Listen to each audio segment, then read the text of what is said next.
Querido hermano, querida hermana, detente un momento y piensa, ¿cómo distinguir entre lo verdadero y lo falso? ¿Entre la voz de Dios y el ruido del mundo? En tiempos donde las señales proféticas se multiplican y la confusión reina, Dios levanta siervos fieles para recordarnos el camino estrecho, la luz en medio de tanta oscuridad. Y uno de esos siervos es el pastor Armando Alducín. Su voz no es solo la de un maestro, es la trompeta que nos despierta del sueño espiritual, llamándonos a crecer, a dejar la leche espiritual y buscar el alimento sólido de la palabra. Hoy, Él nos conducirá a través del libro de Hebreos, donde descubriremos que el discernimiento espiritual no es un lujo, sino una urgencia para estos últimos tiempos. Prepárate, porque lo que vas a escuchar no es teoría vacía, es un llamado de Dios a tu vida, a tu familia, a tu fe. Permite que el Espíritu Santo hable a tu corazón y abre tu mente para recibir la sabiduría que viene de lo alto. Discernimiento espiritual. El discernimiento espiritual. En el libro de los Hebreos, capítulo 5, versículos del 11 en adelante, encontramos estas palabras. Hebreos 5, versículos 11 al versículo 14.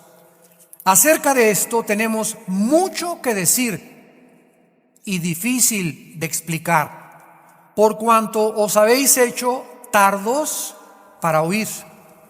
Porque debiendo ser ya maestros, después de tanto tiempo, tenéis necesidad de que se os vuelva a enseñar cuáles son los primeros rudimentos de las palabras de Dios. Y habéis llegado a ser tales que tenéis necesidad de leche y no de alimento sólido. Y todo aquel que participa de la leche es inexperto en la palabra de justicia, porque es niño. Pero el alimento sólido es para los que han alcanzado madurez, para los que por el uso tienen los sentidos ejercitados en el discernimiento del bien y del mal. Actualmente la iglesia está muy confundida. Hemos llegado a un punto en la historia donde estamos ya, podríamos decir que tal vez este año regrese Cristo por nosotros. Nunca en la historia se habían conjugado las señales en el mundo como se han conjugado en la época que estamos viviendo. Y la gente puede decir, bueno, siempre se ha predicado que Cristo viene y siempre ha habido terremotos y temblores, pero jamás en la historia se habían conjugado todas las señales que Cristo dio al mismo tiempo. Pero más importante que cualquier otra señal es la nación de Israel. Israel es y ha sido y será el termómetro de Dios. Dios escogió a esta nación no porque los judíos fueran más superiores o más inteligentes o mejores personas que los italianos o con los mexicanos o los de la antigüedad, sino simplemente para escoger un punto geográfico minúsculo en el mapa. Porque si comparamos a Israel con las naciones árabes, son 22 naciones árabes contra un punto geográfico donde lo superan 556-1. 556 en población árabes por cada judío. Imagínense la comparación.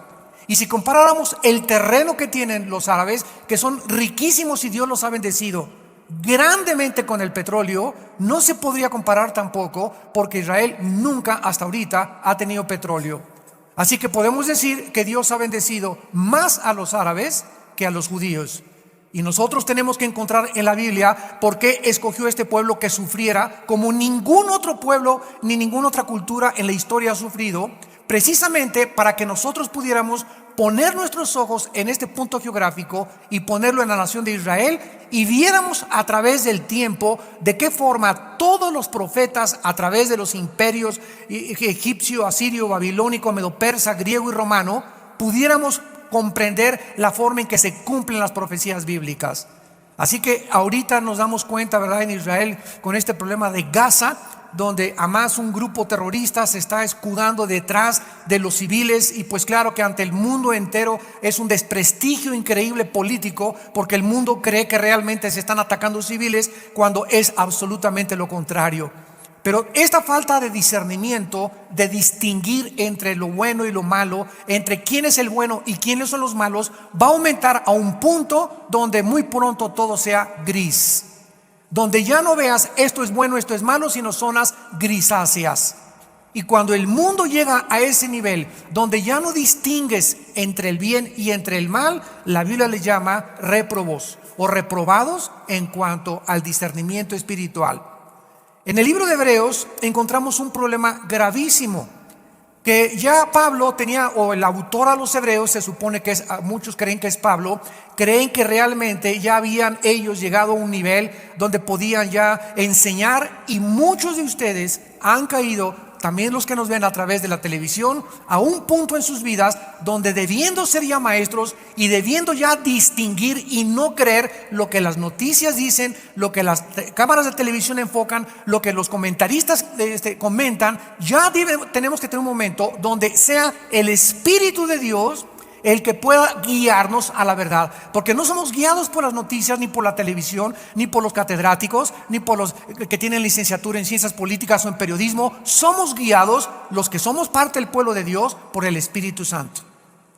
Y si el Espíritu Santo dentro de tu vida no es el que te está guiando, te estás conformando al mundo y estás permitiendo que el mundo moldee tu manera de pensar, tu filosofía, y comienzas a comentar lo que la dice la televisión, lo que le dice CNN, lo que dice la cadena Fox, lo que dice los noticieros, y comienzas a leer los libros que venden en Sanborns y que venden en todos lados, y comienzas a tener esa información que no proviene de Dios. Y sabemos en 1 Juan 5 que el mundo entero está bajo el maligno.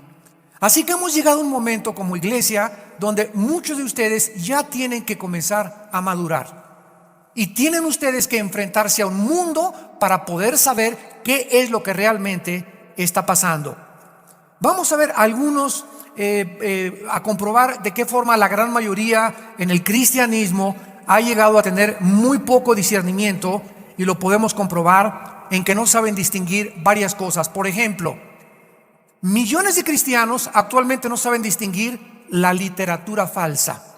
En otras palabras, los escritos de las sectas comparados con la Biblia. Hace poco me llegó una señora y me enseñó un folleto y me dijo: mi hermano, le recomiendo este folleto, esta revista, está muy bonita, habla de Cristo, habla de la Biblia. Y entonces, cuando comencé a ver la editorial de esa revista, descubrí, ¿verdad?, que decía La Torre del Vigía. Esta Torre del Vigía es la editorial de una secta llamada Los Testigos de Jehová, que niegan que Jesús sea Dios, que niegan que el infierno. Entonces esta revista, tú llegas a tu casa y tú la lees y parece bíblica. Acuérdense que Satanás se disfraza de ángel de luz, y comienzas a leer y parece que no hay ningún problema en lo que estás leyendo, pero siempre el gusano está escondido en las manzanas, y un solo gusano es capaz de echar a perder todo un canasto de jitomates y todo un canasto de manzanas. Entonces yo comencé a leer y todo el primer artículo parecía muy bíblico, comencé a leer el segundo y parecía muy bíblico, y en el tercero comencé a descubrir que comenzaban a enseñar cosas que ya eran en contra de la Biblia y caían en herejías. Pero esta señora, como muchos de ustedes que nos escuchan, leen las cosas, leen los libros y se comen todo y lo creen todo, porque no saben distinguir todavía entre la verdad y entre el error.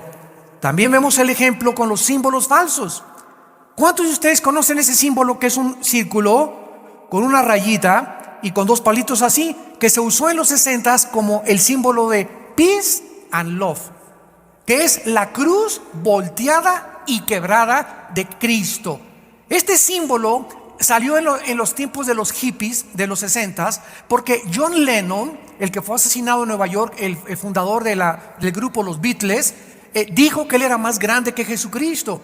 Y ellos trajeron la marihuana a Europa y a Centroamérica y comenzaron ellos a drogarse, y en los 60s ellos introdujeron a la juventud en el mundo de las drogas y el mundo del libertinaje sexual.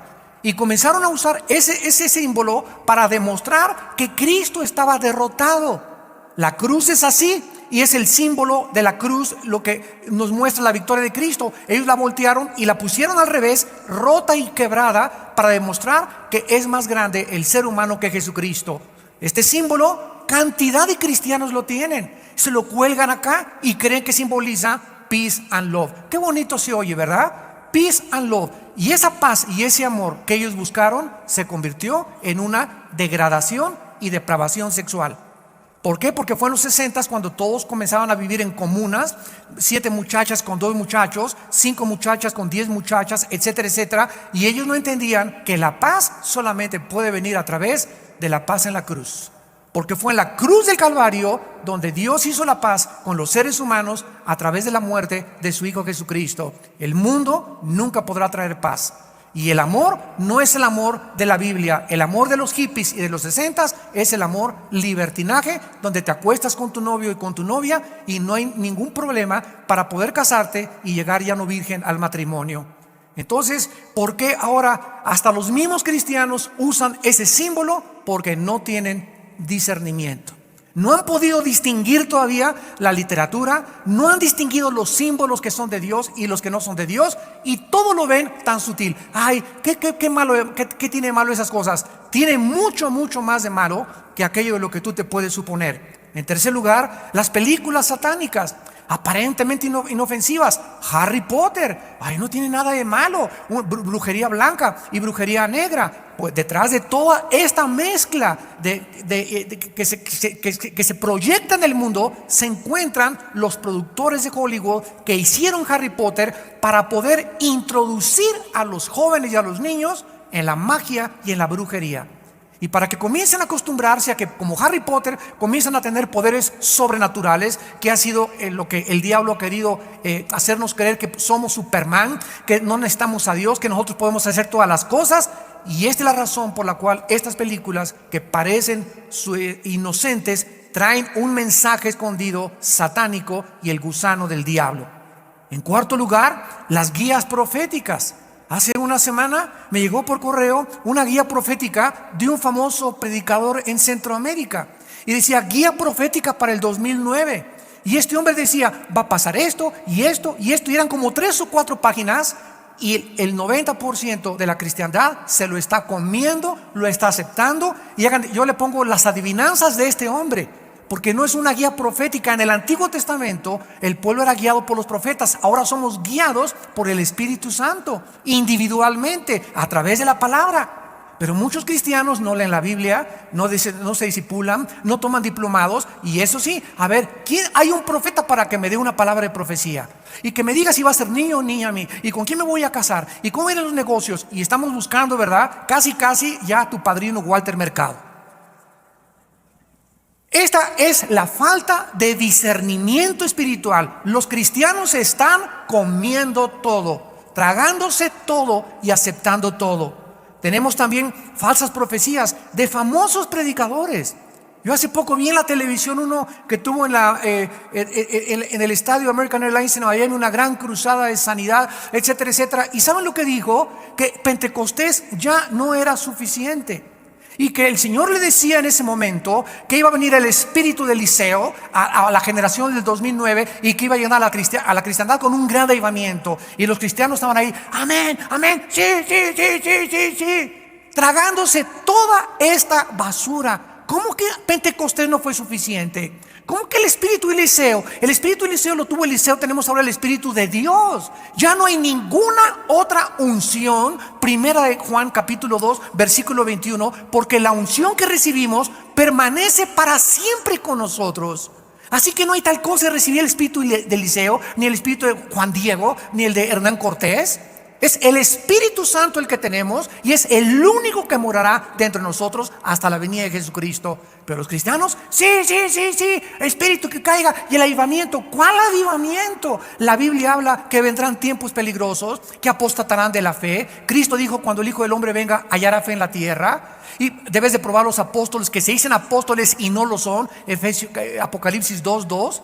Pero ahora ya no casamos a los herejes, ya no estamos abiertos porque dicen, ya no juzgues. Una cosa es juzgar y otra discernir, que es el tema de nuestra conferencia. Pero los cristianos están aceptando todo, creyéndolo todo, como los niños. Agarra a un niño de 3 años y ponle popó, y no la huele, no la oye, no la ve, no le afecta sus 5 sentidos físicos, porque todavía no tiene desarrollados sus sentidos. Pero ese niño, cuando crece, ya sabe lo que huele mal y se aleja de la basura. Y así los cristianos están comiendo basura, oliendo basura, viendo la basura, y no se inmutan porque no tienen los sentidos ejercitados en el discernimiento entre el bien y entre el mal. Veamos a continuación de qué forma este problema está invadiendo la iglesia. Hace algún tiempo recibí también un folleto de una iglesia que promueve lo que se conoce ahora como la autoestima y el positivismo. Este folleto tenía como título, ¿qué tan valioso soy? Así decía el folleto. Y a continuación enseñaba, escucha esto, que Jesús tenía tan alto concepto de nosotros y tan grande que por esta razón dio su vida en nuestro lugar. Fue crucificado, enterrado y resucitado por causa del tremendo valor que tenemos. Esta enseñanza es una herejía. Y qué bonito se oye, ¿verdad?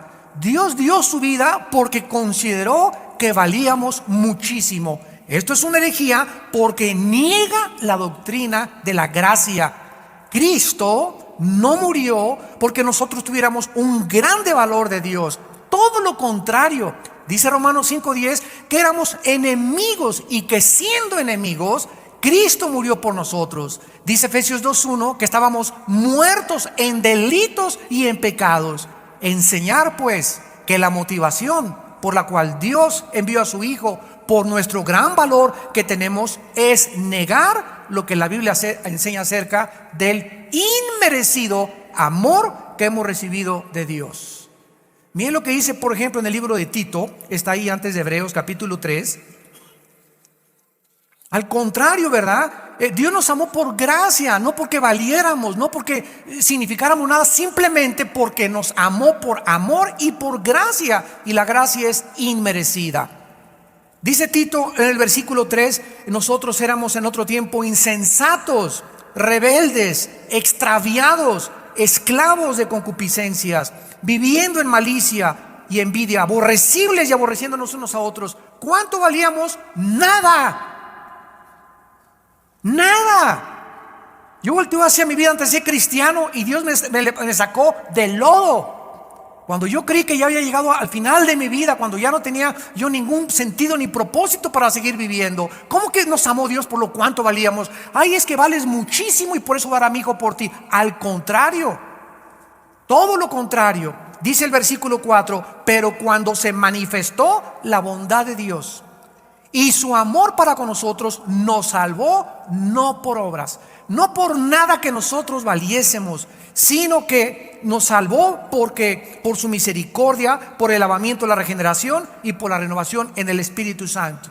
Entonces, enseñar que Dios nos amó y que Dios nos salvó por el alto valor que tenemos es una herejía, porque contradice la gracia de Dios. Pero los cristianos lo leen y comienzan a ir a reuniones donde te enseñan, tú vales mucho, tú tienes que tener autoestima. Autoestima, la Biblia dice que este tesoro, ¿quién es este tesoro? El Espíritu Santo. Lo tenemos en vasos de barro para que la excelencia sea de Dios y no de nosotros.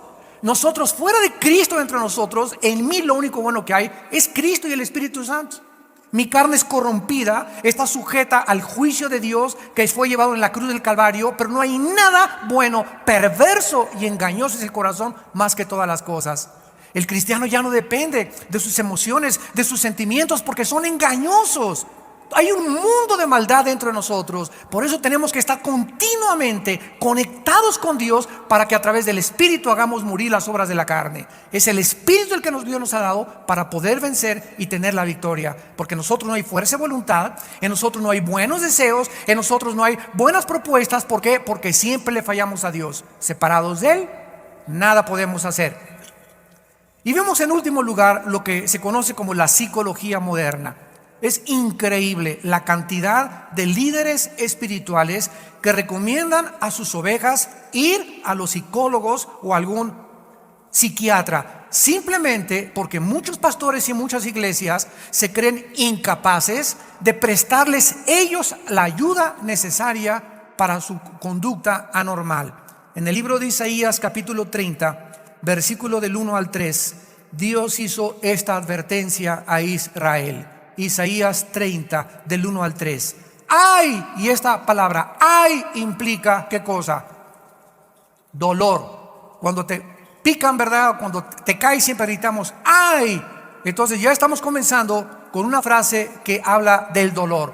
¡Ay de los hijos que se apartan, dice Jehová, para tomar consejo y no de mí, para cobijarse con cubierta y no de mi espíritu, añadiendo pecado a pecado, que se apartan para descender a Egipto. Recuerden que Egipto simboliza al mundo en el Antiguo Testamento. Se apartan para descender al mundo y no han preguntado de mi boca, o sea, de la Biblia, para fortalecerse con la fuerza de Faraón, que es Satanás. El Faraón es un tipo de Satanás, y poner esperanza en la sombra, o sea, en los métodos neuróticos anónimos, alcohólicos anónimos, psiquiatras, psicólogos y todo lo que el mundo, no Dios, todos estos reuniones y clubes y centros de rehabilitación le quitan al ser humano el alcoholismo, otro le quita lo loco, otro le quita lo marihuano, etcétera, etcétera. Pero ninguno de ellos ataca la raíz del problema. Y la raíz del problema no es mental, es espiritual. Pero como los psicólogos y los psiquiatras no saben que trasciende la mente y la psique el problema humano, pues se enfocan solamente en la mente. Y cuando descubren que la persona es psicótica, esquizofrénica, maniática, depresiva, etcétera, etcétera, no tienen una medicina, no tienen nada que darle más que chochos. Tu Equanil, tu Valium, tu Prozac, para que puedas mantener el equilibrio y las sustancias químicas mantenerte y poder aflojar tu sistema nervioso del gran simpático y poder actuar normalmente. Pues sí, porque estás enchochado. Y Cristo no vino a darnos chochos. Cristo no vino a que ninguna droga nos mantuviera en el equilibrio. Todas las personas que toman tranquilizantes están en manos de la brujería. La palabra farmacia, farmaco, que se usa en el Apocalipsis capítulo 9 es la palabra hechicería o brujería. De ahí viene la palabra farmacia. En Estados Unidos son drug store, tienda de drogas, porque son drogas finalmente. No significa que no tomemos medicinas, pero no debemos de tomar medicinas para levantarme, para acostarme, para tranquilizarme, para etcétera, etcétera. ¿Por qué? Porque comienzo a acostumbrarme y comienzo a depender de los tranquilizantes nerviosos. Cristo vino a darnos una vida y una vida en abundancia. Mi paz les dejo, mi paz les doy. No digo les dejo los Valiums y los Prozacs. En 1 de Corintios capítulo 2, el apóstol Pablo en el Nuevo Testamento lo pone de esta manera. Dice 1 Corintios capítulo 2,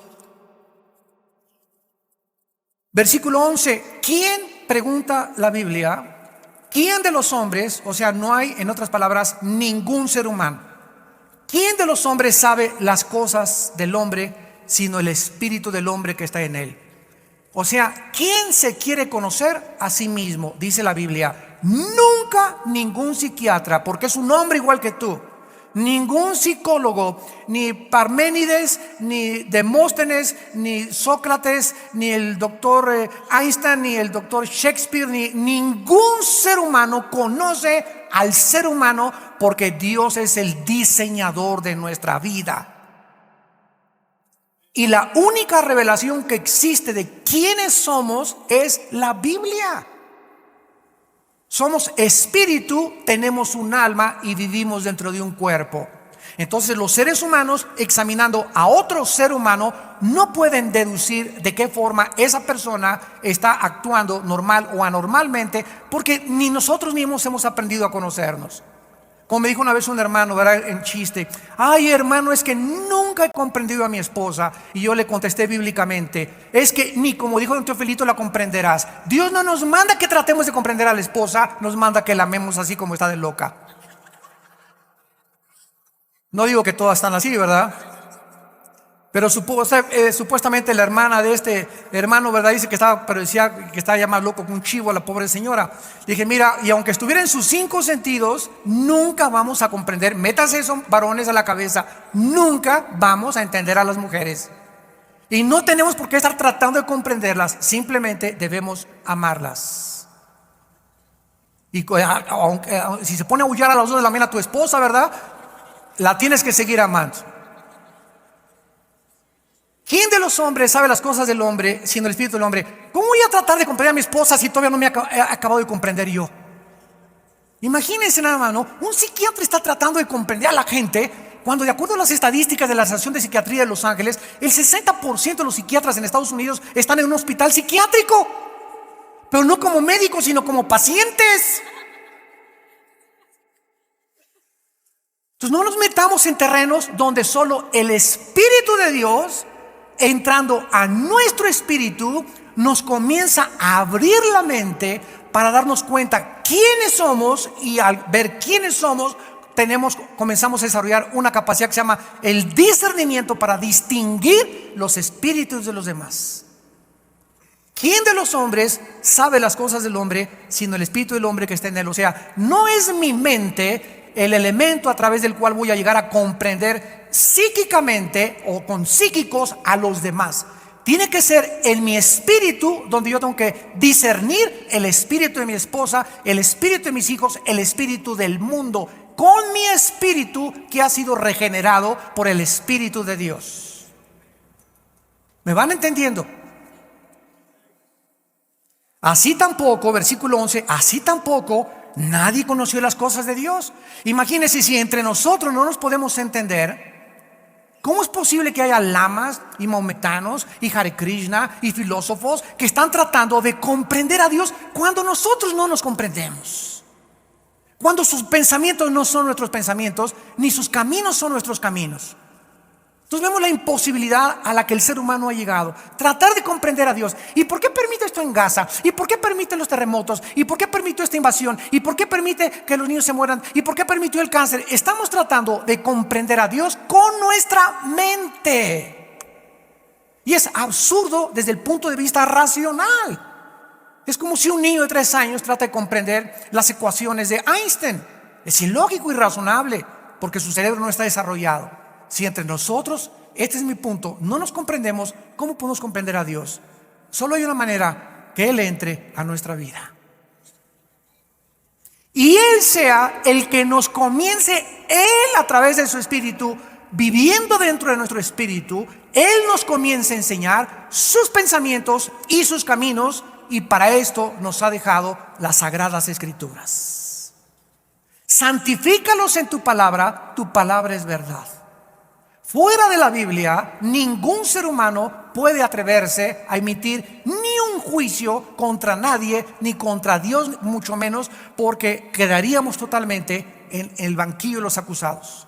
Haríamos el ridículo y seríamos los reyes de la soberbia intelectual.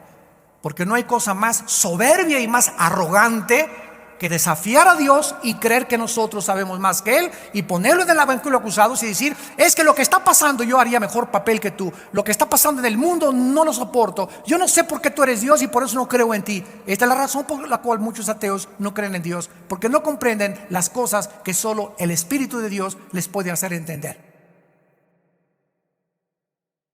Vemos entonces de qué forma se puede mezclar la verdad con la mentira. ¿Cómo podemos definir el discernimiento? Apúntenlo a los que les interese. El discernimiento espiritual es una capacidad o habilidad otorgada por el Espíritu de Dios. Esto no es humano. Para poder distinguir los pensamientos y los caminos de Dios de los pensamientos y los caminos del hombre. Otra vez, el discernimiento espiritual es una capacidad o una habilidad divina, porque solo Dios lo puede hacer, ya lo vimos, para que nos ayude a distinguir. La palabra discernimiento, la vamos a ver etimológicamente más adelante, es la palabra que significa distinguir entre lo bueno y lo malo, entre lo blanco y lo negro, entre el error y la mentira. Es la capacidad otorgada por el Espíritu de Dios para que podamos distinguir entre o hacer separación entre lo que es de Dios y lo que es de los hombres. Esta capacidad nadie la tiene más que los cristianos. Y sería el colmo que tú como cristiano, teniendo esta capacidad, no la hayas desarrollado, por la que vas a ser engañado antes de que Cristo venga. Muchos serán engañados de los que creen en mí, dijo Jesús, y lo están siendo ahorita. En la Biblia solo hay dos caminos. Ancha es la puerta que conduce a la perdición y la mayoría van por ella. Y angosto es el camino que conduce a la salvación y pocos son los que entran. No hay una tercera puerta. Hay una puerta ancha y hay una puerta angosta. ¿Eres cristiano o no eres cristiano? No hay términos medios. ¿Eres o no eres? ¿Es blanco o es negro? Lo que estamos diciendo es verdad o es mentira. No se puede mezclar. Y esta es la estrategia de las sectas y de las herejías y de Satanás. Mezclar la verdad con la mentira. Que haya suficiente verdad, pero un gusanito de mentira para que surte efecto. Es como la señora que quería matar a su esposo. El esposo tenía la costumbre todos los días a las 6 de la tarde de tomarse un té verde. Y dijo, ¿cómo le haré? Pues verdad, le recomendaron que le pusiera veneno al té. Pero ella no iba a ponerle un frasco de veneno inmediatamente porque el marido lo iba a probar y le iba a saber y lo iba a escupir. Sino que ella comenzó a ponerle la mitad de una gota diaria, que fue suficiente para ir acostumbrándolo a él y adaptándolo a él al sabor. Al principio le pareció raro, pero dijo, es el azúcar, o puede ser que esté más concentrado, pero finalmente a los 5 o 6 días, ¿verdad?, colgó los tenis y le dejamos de hablar. Entonces, así es como actúa Satanás. Él nos comienza poco a poquito a minar, a debilitar nuestro carácter. Comienzas con poquita pornografía, con películas de vez en cuando, con caricias con tu novio.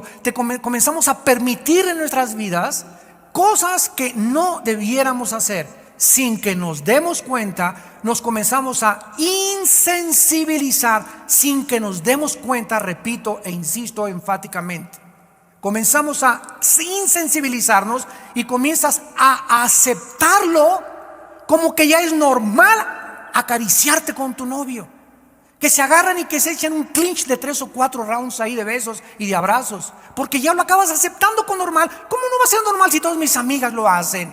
Todos mis amigos lo hacen. Hasta Superman lo hace con Luis Alane. Se la lleva a vivir allá al Polo Norte cuando no están casados.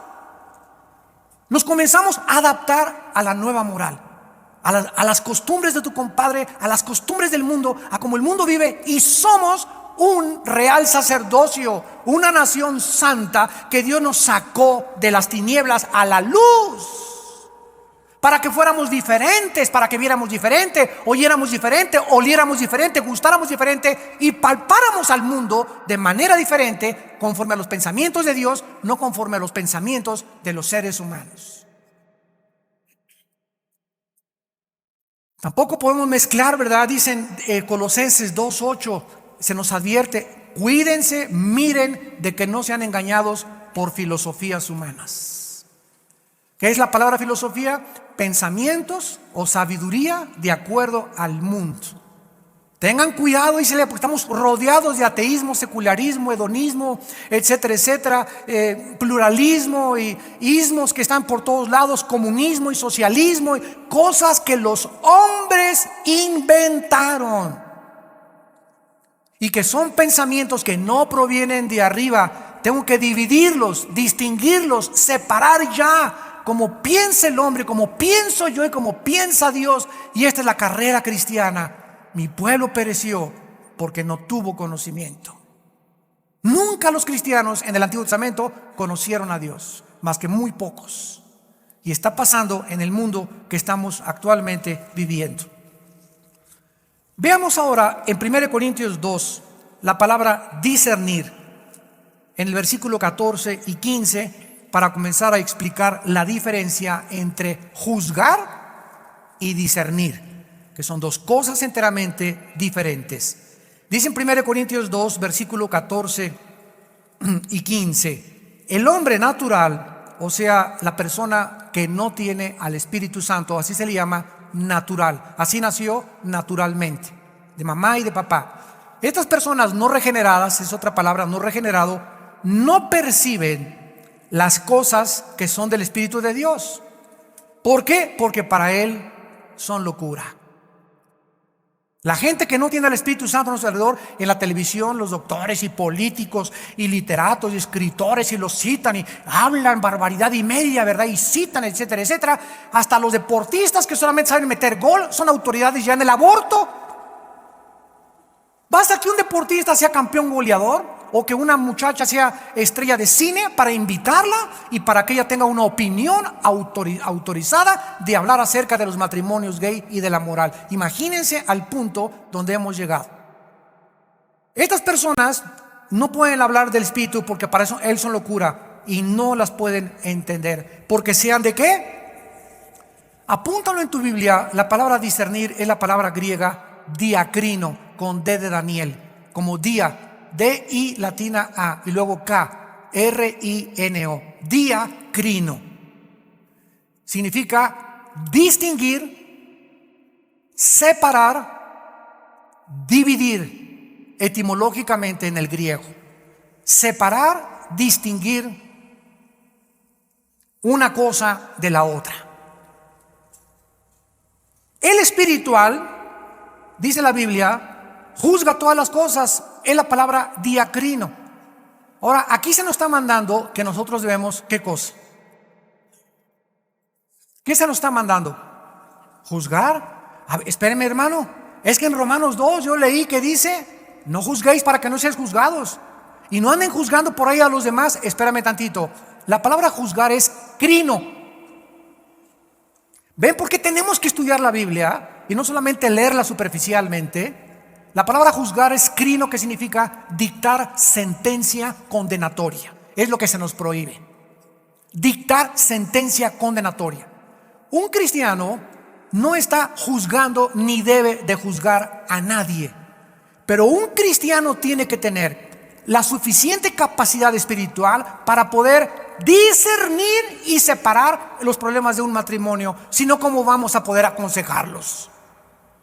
Llega el don Pancho, Armando, mi esposa, bla, bla, bla, bla. Llega Chencha, mi esposo, bla, bla, bla, bla. ¿Qué necesito? Lo mismo que Salomón en Primera de Reyes 3 le pidió a Dios. Oh Dios, me has puesto como gobernante, me has puesto como juez de tu pueblo. Dame un corazón entendido para que pueda discernir, en el hebreo bin, con B de burro, B-I-N, bin, para que pueda distinguir y separar lo que es de ti y lo que es del mundo, a los mentirosos de los que dicen la verdad, a las mentirosas de las que dicen la verdad. Si no tenemos esa capacidad, no servimos como consejeros espirituales. ¿Qué hago entonces con un matrimonio donde los dos se acusan? Muy fácil.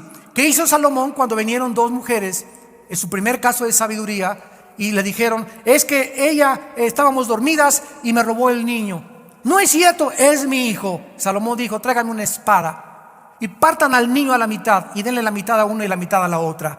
Y en ese momento, la que era la verdadera madre gritó y dijo, no, mejor prefiero que se lo den a la otra. Y Salomón dijo, dénselo a ella. ¿Por qué? Porque él supo distinguir y saber cómo tener la capacidad de saber quién decía la verdad. Don Pancho, tú le echas la culpa a Chencha. Chencha, usted le culpa a don Pancho. Pancho, voy a comenzar contigo. ¿Tú cómo andas con Dios? Ya no me digas nada de tu esposa. ¿Tú cómo andas con Dios? Anda mal, hermano. Entonces, ¿cómo quiere don Pancho? Si usted anda mal, tratar de arreglar la vida de su esposa. Oye, Chencha, ¿y usted cómo anda con el Señor? ¿Se está discipulando? ¿Está sometida a su esposo? No. Entonces, ¿por qué quiere cambiar la vida de su esposo? Tenemos que partir de esa base. Todos queremos arreglar las vidas. Ay, hermano, mi hijo está en las drogas, ayúdenme. ¿Y usted cómo anda con el Señor? Pues muy mal, hermana. Entonces, ¿por qué quiere cambiar a su hijo si usted está mal? Tenemos que comenzar con nosotros para poder influir a los demás y para poder cambiar a los demás. Cuando yo cambie, Dios me va a escuchar. ¿Y qué poder tengo cuando comienzo a orar por mi esposo y por mi esposa? ¿Por qué? Porque yo estoy caminando de la mano con Dios y Dios me concederá las peticiones de mi corazón. Pero no insistamos en seguir, cambiemos y, oye, quiero que hable con mi compadre. ¿Y tú cómo andas? Ya no me digas de tu compadre, ya no me digas de tu hijo, no me digas de tu papá. ¿Tú cómo andas? Esto es el discernimiento espiritual. Don Pancho, hasta que usted comience a cambiar, no quiero que vuelva a venir a acusar a su esposa. Quiero decirle, don Pancho, ¿usted la ama sacrificialmente? ¿Usted está haciendo lo que Dios le manda que usted haga como marido? No, entonces no espere tratar de que Dios cambie a su esposa. Doña Chencha, usted es una mujer sujeta, una mujer humilde, con un espíritu afable y apacible ante con Pancho. No, entonces no espere ni venga a quejarse de su esposo hasta que primero usted cambie. Dios la va a escuchar. Este es el camino de Dios. Eso como piensa Dios, no como pensamos nosotros. Como pensamos nosotros es siempre cambiar a los demás. Ayuda a mi esposo, ayuda a mi esposa, a mi sirvienta, a mi compadre, mis hijos. ¿Y nosotros qué? ¿Dónde estamos? Para que Dios nos pueda ayudar. El discernimiento espiritual, pues, es la palabra bin en el hebreo y diacrino en el griego. Y es el proceso, repito, a través del cual comenzamos a llegar a conocer lo que es de Dios. ¿Cómo piensa Dios? ¿Cuáles son los caminos de Dios? Otro ejemplo, la iglesia. ¿Cuántas iglesias yo conozco donde como el mundo está regido por la democracia y los partidos políticos, en la iglesia nos juntamos 6 familias y vamos a votar por quién es el pastor? ¿Cuántas iglesias que me están escuchando también así funcionan? Y en la iglesia no hay democracia, en la iglesia hay teocracia. En la iglesia el pueblo no vota, en la iglesia es Dios el que elige a través de los líderes a los líderes futuros. Si equivocamos en alguien que es pastor, a nosotros Dios nos recrimina. Pero en la iglesia no hay democracia. Pues votamos de que ese hermano lo corran. Pues vete, vota por tu abuelita. ¿Se dan cuenta? Queremos, ¿qué cosa? Aplicar los pensamientos del mundo a la iglesia. Igual, es que los sistemas administrativos de una compañía funcionan así. Espérame tantito, la administración de los dineros de la iglesia no funciona como el de una compañía tampoco. Porque hay un sistema de administración bíblico. No querramos al mundo meterlo. Igual con las canciones, igual con la música y en todas las cosas. Es que ahora, ¿verdad? Esto está de moda, lo vamos a meter a la iglesia. Tenemos que pensar como piensa Dios y adaptarnos a lo que Él dice, para que podamos funcionar como una iglesia con discernimiento espiritual. En Primera de Reyes 3, acompáñame a Primera de Reyes 3. Veamos el caso de Salomón brevemente. Dice en el versículo 7, Primera de Reyes 3, versículo 7, que esta es la oración que Salomón le hizo a Dios. Ahora pues, Jehová, Dios mío, Primera de Reyes 3, versículo 7, me has puesto a mí tu siervo por rey en lugar de David mi padre. Vean ustedes que lo que más le preocupaba a Salomón era, no le dijo, me has puesto como tu rey, me has puesto antes de rey ser siervo. Nadie que no tenga un corazón de siervo y que esté dispuesto a cargar las cajas y ayudar a los demás puede ser bendecido por Dios. Porque el más grande entre los hombres es el que sirve, no al que le sirve. Entonces Salomón reconoció esto. Yo soy un joven, ¿verdad? Me has puesto como tu siervo por rey en lugar de David, y yo soy joven y no sé cómo entrar ni salir. Papá, ¿verdad? Tengo 18 años, tengo un novio, no sé cómo llevarme mi relación con él. Señor, tengo una esposa, 3 hijos, no sé cómo entrar ni salir, no sé cómo ser papá, no sé cómo ser mamá. Dios quiere que vengamos a Él y le pidamos este consejo. Para eso nos dejó Dios la Biblia, para que sepamos cómo pedir y que no nos dé vergüenza pedirle a Dios. Y tu siervo, versículo 8, está en medio de tu pueblo, al cual tú escogiste, un pueblo grande que no se puede contar ni enumerar por su multitud. Da pues a tu siervo corazón entendido para juzgar a tu pueblo. ¿Y para qué cosa?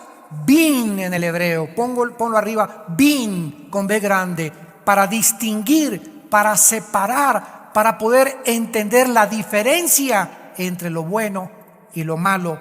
Porque ¿quién podrá gobernar a este pueblo tan grande? Oh Dios, que los políticos del siglo XXI te pidieran esto. que reconocieran que son incapaces todos, no hay ninguna excepción, de gobernar una nación si no se tiene el discernimiento y la ayuda de Dios. Y que Dios levante, Padre, oramos, que levanta consejeros para que vayan con nuestro presidente, el futuro de Estados Unidos, con todos los presidentes de Europa, de Centroamérica. Señor, mándanos a tu pueblo para poder darles consejo conforme a la Biblia, para que comencemos a entender que tenemos que gobernar conforme a los pensamientos y los caminos de Dios y no conforme a los pensamientos humanos. Por eso los gobiernos a todas las naciones han fracasado. No hay un sistema, la democracia no es perfecta, es de los mejorcitos, pero no crean ustedes que el fin de un gobierno es llegar a la democracia y se acaban los problemas. No es cierto, no es cierto, ni el socialismo, ni el comunismo, ni la democracia. No hay ningún sistema humano inventado por los humanos que pueda funcionar, porque los humanos necesitamos, antes de aplicar un sistema que cambie al pueblo, comenzar con nosotros mismos. ¿Me van siguiendo? Y regresamos a Hebreos para terminar nuestro pasaje original en Hebreos capítulo 5. Y este es el problema que le afectaba, el problema básico del escritor a los Hebreos. Hay muchas cosas que decir y difícil de explicar, ¿no es verdad? Llegas al diplomado y te das cuenta que después de 5 años de ser cristiano ya deberías entender muchas cosas, y comienzas el diplomado a recibir unos pedazotes de bistec o de carne o de tibón o de filete miñón, y te comienzas a atragantar y no entiendo, y Apocalipsis y no entiendo, y ya tengo 5 o 10 años en Cristo y no entiendo Ezequiel, y todavía sigo sin discernir lo que pasa en Jerusalén y lo que pasa en el mundo y lo que pasa en Centroamérica, y te das cuenta que ya deberías ser maestro. Muchos de ustedes ya deberían estar enseñándoles a alguien, pero para enseñar necesitamos, vuelvo a repetir, tener la capacidad de distinguir.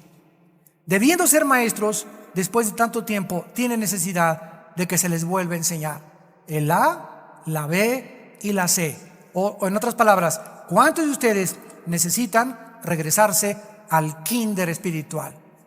Ya tienes 5 o 10 años en Cristo y necesitas, como los bebés, como ya vimos, no ven, ven, huelen, escuchan, tocan, sus sentidos físicos no los tienen desarrollados, se comen todo. Un bebé todo se lo lleva a la boca.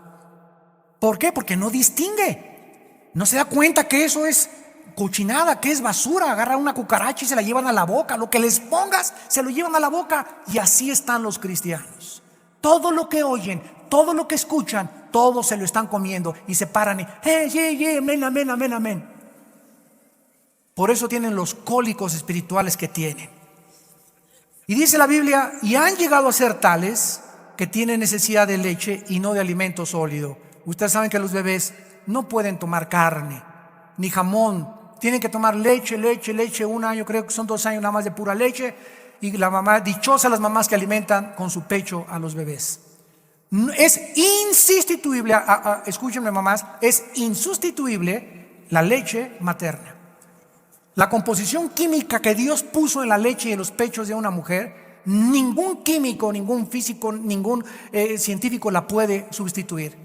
Las vitaminas y la protección que Él tiene para el bebé y para que tu bebé crezca y no tengas que ver al doctor ni con enfermedades, se encuentran en la leche materna. Pero ahí no, me descompone mis pechos. Y ahí están con el mamila, ¿verdad? O sea, me importa más mi físico. Cuando eres tu hijo, ya no eres tú. Me importa más mi físico y mi estética que el futuro de mi hijo. ¿Sabes una cosa? Mejor no los tengas. Porque cuando comenzamos a ser padres, comenzamos a morir más y más a nosotros mismos. Los niños necesitan leche y no alimento sólido. Y el que participa de la leche, versículo 13, es inexperto en la palabra de justicia porque es niño. ¿Cómo se le llama la Biblia en Efesios? La espada del Espíritu. Viene un mormón, ¿verdad? Y no me la haces así, y luego pum, y te tumba al suelo. Llega un secta, un Hare Krishna y comienza a atacarte y tú no sabes el esgrima de la Biblia, ¿verdad? No tienes agresividad. No sé si vieron la película esa 300 de la guerra contra los persas, ¿verdad? Que fue de la guerra de las Termópilas, que fue una cosa histórica maravillosa. Y bueno, independientemente, ¿verdad?, de lo que la película proyecte, la historia es real. Como un grupo, ¿verdad?, de 300 macedonios se entrenaron desde niños con los lobos y desde chiquitos a entrenarse a usar la espada, y se volvieron invencibles. Y es el entrenamiento que nosotros necesitamos también. Dios quiere que aprendamos a manejar la espada y contestarle a un testigo de Jehová y a un mormón, y saber cómo contestar a ese científico y al ateísmo y a los escépticos y a todas las personas y a todos los sistemas de pensamiento, que tengamos una respuesta, porque somos puestos para la defensa del evangelio. Y los cristianos están con su familia y están con los amigos y hablan barbaridades y no saben qué contestar, debiendo ya ser maestros. Vas a la escuela y te enseñan que vienes del chango y te quedas callado. En lugar, maestro, con el respeto que se merece, déjeme pararme y dar mi opinión. No existe una sola evidencia científica de que vengamos de una evolución. Pero ahí está National Geographic y la revista muy interesante y la revista Elecciones. Pero como son selecciones, Reader Digest, y como es muy interesante y como es el National Geographic, me lo como. ¿Y quiénes son ellos? ¿Son dioses? Y les crees más a ellos que lo que la Biblia dice. Porque debiendo ser maestro, tiene necesidad de seguir comiendo lechita. Te comes todo. Y finalmente dice aquí, pero el alimento sólido, o sea, la palabra pesada, las cosas profundas del Espíritu de Dios, son para los que han alcanzado madurez. ¿Y cómo se alcanza la madurez? ¿Cómo podemos llegar a crecer y distinguir ya claramente entre lo bueno y lo malo, la verdad y el error? Ejercitando nuestros sentidos espirituales. En otras palabras, mis ojos, mis oídos, mi olfato, mi boca y mi tacto es una percepción interna, es una analogía de mis sentidos físicos externos. Así como por afuera vemos, dice la Biblia, cosas que ojos no vieron, ni oídos han oído, ni han subido al corazón del hombre, son las que Dios tiene preparadas para los que le aman.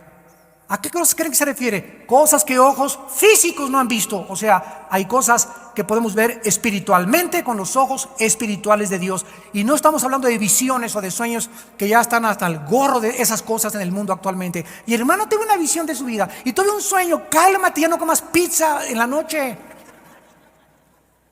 Ven a la palabra de Dios. Y si me quieres dar una palabra, dámela de la Biblia, no del sueño de la pizza que te comiste anoche. Entonces tenemos que ver en la Biblia las cosas espirituales. Cuando vengo a la Biblia, no vengo con mis ojos físicos, vengo a leer con el Espíritu, los ojos espirituales, que son los que me interpretan, porque el Espíritu Santo es nuestro maestro, las cosas de Dios. Cuando oigo la palabra de Dios, mis ovejas oyen mi voz, dijo Cristo, y comienzo a distinguir si es de Dios o no es de Dios. Oigo un predicador en la televisión y mis sentidos espirituales, mis oídos me dicen, algo está mal en lo que estoy oyendo, no me gusta, no me hace clic. Y comienza el Espíritu Santo a redarguirnos y a mostrarnos que que está equivocado. Comienzas a oír, comienzas a ver, comienzas a oler.